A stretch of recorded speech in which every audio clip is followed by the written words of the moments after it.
Hello students, welcome to everyone in today's English class. Today I am going to teach you English Bal Bharti Standard 7, Unit 2, 2.4, How Doth the Little Busy Bee. Poet of this poem is Isaac Watts.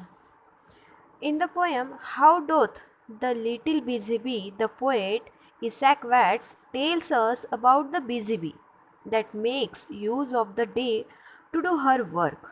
So, now we are going to learn this poem How Doth the Little Busy Bee. How doth the little busy bee improve each shining hour and gather honey all the day from every opening flower. So, we know the bee collects and carries nectar from flower into the hive where it is stored as honey. Here, doth means do. It is a old version word. यहाँ पे जो डोथ ये दिया है word दिया है तो ये अभी हम एज अ डू करके यूज़ करते हैं. डोथ मीन्स डू. ओके, ये पुराना इंग्लिश का वर्ड है. डू के लिए डोथ यूज़ करते थे पुराने ज़माने में. ओके, तो हमें पता है कि जो हनी बी होती है वो पूरे दिन भर काम करती रहती है.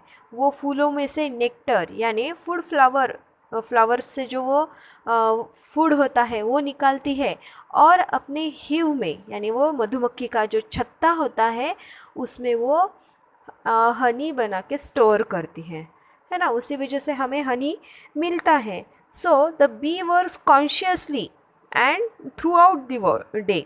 वो अपने पूरे दिन बहुत ही कॉन्शियसली काम करते ही रहती है. She was busy collecting nectar from every flower that opens and carrying it into the hive. Okay, so here the bee stands for hard work. यहाँ पे जो है जो बी हनी बी हमें बता रहे हैं पोएट, तो वो किसकी निशानी है यानी किसका वो स्वरूप हमें बता रही है, हार्ड वर्क का. Okay, then second stanza, how skillfully she builds her sails, how neat she spreads her wax, and labors hard to store it well with the sweet food she makes. So here in this stanza, poet told us that the bee builds her sails skillfully, spread her wax neatly, and works hard to store honey in the cells. तो यहाँ पे poet बताते हैं कि honey bee जो है वो अपना काम बहुत ही स्किलफुली करती है. स्किलफुली मीन्स इफ़िशियंटली, बहुत ही दिल से करती है, बहुत ही परफेक्ट करती है. और उसके काम में परफेक्शन भी उतना ही होता है. वो अपना वैक्स स्प्रेड करती है अच्छे से, बहुत अच्छे से काम करती है, हार्ड वर्क करती है. और वो वैक्स बनाने के बाद, उसे स्प्रेड करने के बाद, उसे बहुत अच्छी तरीके उसके अंदर हनी डालती है अपने सेल्स में. हम जब भी देखते हैं मधुमक्खी का जो छत्ता होता है वो कितना स्किलफुली बनाया हुआ रहता है ना. तो here the bee stands for hard work as well as she stands for skilful and efficient work. Okay, the bee does not waste a single opportunity and works tirelessly. जो बीज होती है, हनी बी होती है, वो अपना single minute भी, single second भी वेस्ट नहीं करती और हर एक सेकंड को, हर एक अपॉर्चुनिटी को तो वो अपने काम में ही लगाती है बिना थकते हुए. वो अपने काम में ही इतना व्यस्त हो जाती है, बिल्कुल भी थकती नहीं, कुछ भी नहीं, और अपना काम करते ही रहती है. So we also do just like the honey bee because our life is very precious and we have to use it totally. Now here is a parody of this poem written by Lewis Carroll. So what is parody? A parody sounds funny because it ridiculous an original poem by mimicked its style. तो parody क्या होता है कि वो जो main poem है उसी mimicry की जाती है. ये थोड़ा सा फ़नी टाइप होता है. इसके अपोजिट में, जैसे मेन पोएम में हार्डनेस दिखाया गया है और इफ़िशिएंटनेस दिखाया गया है, तो इसके पैरोडी में अपोजिट होगा. उसमें थोड़ा फ़नी तरीके से लेजीनेस दिखाया जाएगा या जो इफ़िशिएंट नहीं दिखाई जाएगी, इफ़िशियंसी नहीं दिखाई जाएगी. For example, in the original poem how doth the little busy bee, the poet Isaac Watts speaks about a bee while in the parody, Lewis Carroll changed the subject from the bee to the crocodile. तो ये parody में क्या बताया गया है, subject change किया गया है. Death of the little busy bee में हनी का हार्ड वर्किंग दिया था, लेकिन जो लेविस कैरोल है उन्होंने पैरोडी में क्रोकोडाइल को पॉइंट ऑफ व्यू किया है. Both the creatures have contrasting characters. ये दोनों भी क्रिएचर जो है वो कॉन्ट्रास्ट है एक दूसरे से. Okay, the bee is model of hard work while the crocodile stands for deception and predation. Honey bee hard worker है तो क्रोकोडाइल डिसेप्शन एंड प्रिडेशन है, मीन्स चीटर है और ऑरोगेंट है और बहुत ही अग्रेसिव है. Now we will see the parody of this poem. How doth the little crocodile improve his shining tail and pour the waters of the Nile on every golden scale. How carefully he seems to grin, how neatly spread his claws and welcomes little fishes in with gentle smiling loves. First stanza of the parody.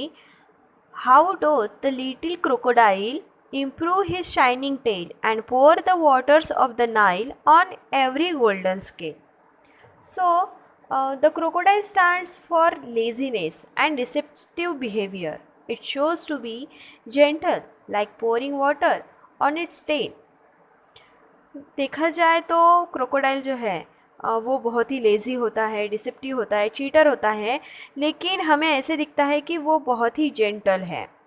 वो जैसे कि शांति से समंदर में पड़ा होता है, पानी में पड़ा होता है, तो ऐसे लगता है कि वो बहुत ही जेंटल है और अपने टेल के ऊपर वो पानी डाल के बिल्कुल शांति से वैसे ही बैठा रहता है.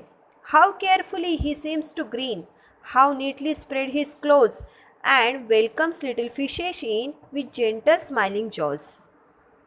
भले ही क्रोकोडाइल पानी में शांति से जेंटली वहाँ पे बैठा हो, but in reality the crocodile is a crafty creature that tricks its prey such as the fish into its surrounding, making it easy for it to devour them.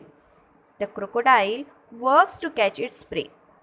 यानी वो भले ही वहाँ पे शांति से बैठा हो, लेकिन वो ध्यान देते रहता है कि कोई भी फ़िश मेरे सराउंडिंग आए, मेरे इधर उधर आए, तो मैं उसे क्या करूँगा, जल्द से जल्द उसे अपने मुँह में ले लूँगा और उसे खा डालूँगा.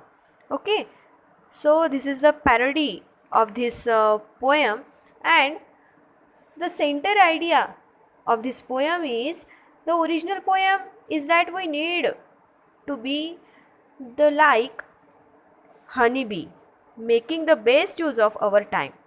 The bee stands for hard work. We too like the bee. We should work efficiently and skillfully, making the best of our talents and time. The parody teaches us not to be deceptive or lazy like the crocodile. We should not be sly and put false masks. We should not harm others. ये poem की centre idea क्या है कि हमें honey bee के तरह strong बनना चाहिए, हार्ड वर्किंग बनना चाहिए. हमारा एक भी सेकंड हमें गंवाना नहीं है. हमें हर एक सेकंड में अपना काम करते रहना है. हमें हमारी ज़िंदगी काम करते हुए खुशी खुशी से बितानी है, ना कि क्रोकोडाइल की तरह हमें लेज़ी बनना है, डिसेप्टिव बनना है, चीटर बनना है, ना ही एंग्शियस बनना है और झूठी बातें करके हमें हमारे बातें सच नहीं करनी है. हमें हमारी ज़िंदगी बितानी नहीं है. बिल्कुल ही लेज़ीनेस हमें हमारी ज़िंदगी में करना नहीं है और किसी को हार्म भी नहीं करना है. किसी को हमारी वजह से तकलीफ़ हो ऐसा कोई भी काम नहीं करना चाहिए. जैसे कि हनी बी का जो हनी इकट्ठा करती है तो हमारे लिए वो यूज़फुल होता है ना, वो किसी को तकलीफ़ बिल्कुल नहीं देती. लेकिन क्रोकोडाइल भले ही जेंटल दिखता है, वो पानी में पड़े हुए ही रहता है, लेकिन वो एक्चुअल में क्या करता है, किसी को तकलीफ़ देता है, अपनी पूरी ज़िंदगी लेज़ीनेस में ही गुजारता है. तो हमें ऐसा नहीं करना है. सो we complete this story here now. So I hope you understand it. If there is any problem, then contact with me. Thanks to all of you.